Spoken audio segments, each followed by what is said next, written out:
Right team, welcome to my front room. So this is a lower body foam rolling, or SMR, which is self-myofascial release. So I've started on my foot here. I'm just working into the bottom of the foot. Now this is important for runners because all the structures in the bottom of the foot can get bound up constantly running, or if you have a job where you're on your feet all the time. So I'm moving around, and here I've paused, so I've found a stiff bit. So I'm applying a little bit more pressure until that releases. So the two pressure points in the foot are where I am now, so just in front of the heel, or just anterior of the calcaneus. And there is another one just at the back of the ball of the foot. Don't want it. I recorded this earlier, I can't remember where I went. So there I'm just moving the ball through underneath all the carpals or tarsals of my foot. And there you go, there I'm looking for the trigger point area on the bottom of my foot. Excuse my feet. Right, all I'm doing is I'm just looking for tightness. I'm just trying to do a little massage in the bottom of my foot to get it released. So loads of rugby league players do this. And then there we go. Every time we do something in this video, we're going to test it just to see if there's a difference. So I'm testing it there. It's called bilateral comparison. Can I feel a difference between the foot that I've just rolled and then the foot that I'm about to roll? If I can, bad control. If I can feel a difference, it generally means that it's working, and that I've had a positive impact with the rolling that I've done. So carry on, here we go. Right, so this is calf roll. This is pretty important. So the feet is also important when you're running. A lot of that structure through the bottom of the foot, through the back of the leg is all connected because it does the same sort of job. But we can make this harder. Luckily my shoes are back on, thankfully, and I'm on the foam roll here. So I can start on 2 feet and then I go to 1 leg. Not only am I going up and down the muscle, I'm going side to side. You can see me rocking here. So I'm just trying to get some movement in the structures and the fascia that connects all this area through the Achilles. That can get a little bit bound up. The more flexible it is, the more bouncy you are. So whether you're playing sport or running or cycling or moving around, this is also useful for old people as well who are losing mobility. They can get lots and lots of benefits from this. So there you go, I move my foot. So you can move your foot as well if you find a tight spot, and then that just rubs over those tight spots. The calves get especially tight through the outside, the lateral part of the muscle. So there you see me working right into that. I used to cycle into work a lot, and now I drive, but I used to cycle in for decades, and then I taught spin a lot as well. So the outside of my calves are pretty tight in the scheme of things. So when I do this, I can feel it. It's pretty painful. You can see my other leg on top there, providing a little bit more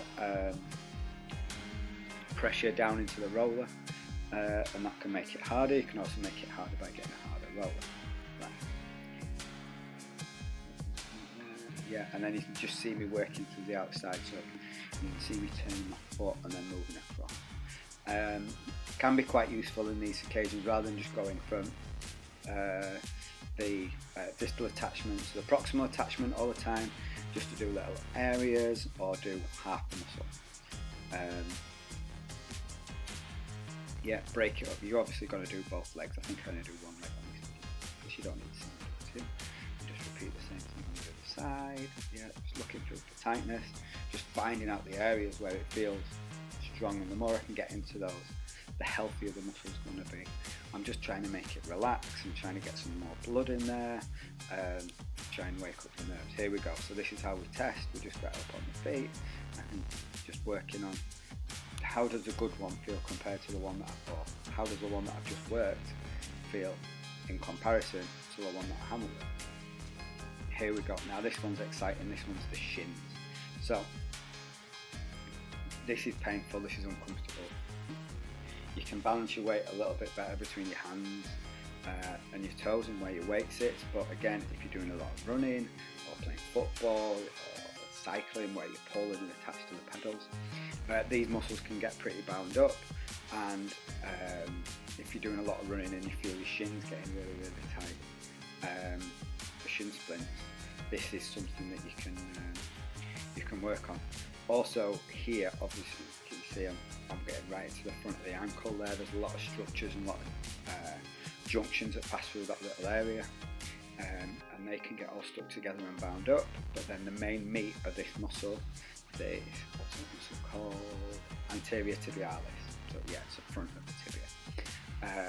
The meat at the top of the joint, that can get that's quite painful, especially when I massage. I notice people are quite jumpy when I touch that. So that is a rough indication. It's not always an indication, but there's an issue going there if your front of your shins are tight. So there's one you can have a go on. What's next? Let's go. What we got first? Here we go. So, excuse my boxer shorts there. Hamstrings. Now I started this one, I don't love doing the hamstrings on the foam roller. But if you can find some tightness, obviously where all the hamstrings and muscles at the back of the legs, those knee flexors, they all come to kind of a junction there, and that can get all bound up. You'll feel the tendon. So that can be quite, I don't mind doing that. I don't mind getting that little part of the muscle. That can be quite useful. And then, yeah, right up here on the ischial tuberosity, or the bottom of your pelvis. So if you can get right into these bits, that can be sometimes beneficial. But there you go, when I'm in the middle of the muscle, it doesn't work so well. So, yeah, little test, very good. Shows I've done something. So, pause it there, let's go, move on. Here we go. So this is what I prefer for the hamstring. Preferably hamstring, I like it bent, so it's a little bit softer, there's not as much tension, and I can sink that hard ball right into the muscle, and that can get real into it. So yeah, you can apply more pressure with the hands, and you can kick and swing the legs a little bit there. So you're just finding out the pressure points and finding out the bits where it's sore. Going on the outside of my hamstring there, and then there you can see a bit of internal and external rotation from the hip, just massages that ball. So in fact you're finding areas, everyone's different, everyone has different activity levels and slightly different muscular structures, so yeah, I like to do a lot of deadlifts and stiff leg deadlifts, you can tell. But yeah, so these get quite tight on me. Also with the cycling that I've done on a regular basis, that is quite a stiff little area. So still going, finding out little areas. Yeah, just keep moving. Yeah, you move it with your hands, or you can roll over it, let it feel good. Yeah, you can put weights on top of your legs if you've got like a kettlebell or something like that, or just tilt forwards. But if your ball's hard enough, you should get a nice response from this one. And this has been recorded during the Corona crisis.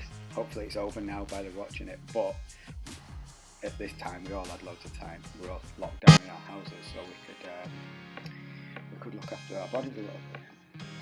Okay, here we go. So there's a little test, just comparing the muscles to each other and seeing if there's a difference in performance. Right, good, knock it off. Next one, where did we go next? Quads. Yeah, so quads is a real useful one, especially if you're getting sore knees.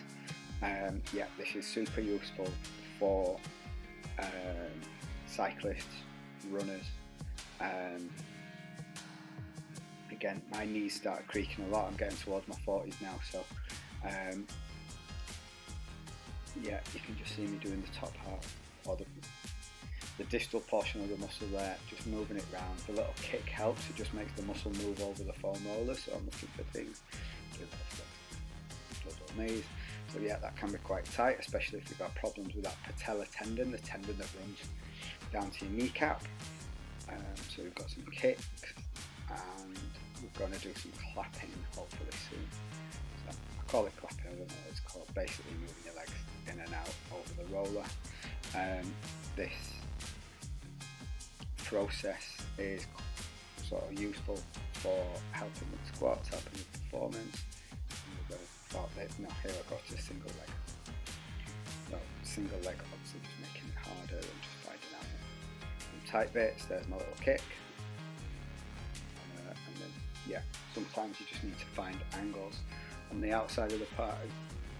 Not on me, but on some people it can be quite a big muscle, so it's not always easy to roll the whole muscle in one go. Just right here, I'm getting right into that hip flexor attachment and tendon, giving that a little bit of a move, left to right, right to left, and that is really useful, again, for you runners, cyclists, people who sit at desks as well. That can be useful to keep your hips fresh. Last one, here we go. So outside of your hips, really important to get those muscles in the outside of your pelvis, trying to get them relaxed. You will get some trigger points in here, so hold, find the sore spots, hold till it eases. Give you numbers, so if you're on the sore spot it should be about an 8, you need to hold it till it comes down to a 4 or a 3, so it relaxes. Now this will help, especially if you've got a tight back. Sometimes by easing off these muscles it can be really useful to making them chill out, make them slide over each other, make it the whole area can work better, and it will absolutely ease your back off massively. You'll feel great when you've done this. It's really the most boring to do.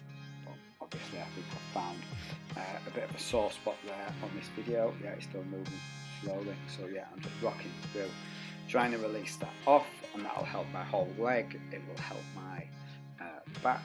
And then here we go, the piriformis. So this one can also get really tight. So I've lifted the bum cheek that I'm working, so I've lifted my right leg onto my left knee, and I'm just working through that piriformis, slightly better angle. So in and around there, it's a naughty little muscle that can get super tight. There are the sciatic bundle of nerves. Actually, sometimes in some people can run through that muscle. So if you've got you feel like your sciatic nerves playing up a little bit, by doing this, this can be really beneficial for your back pain. But also it's going to release off your glutes and make you feel loads better. Right, all done.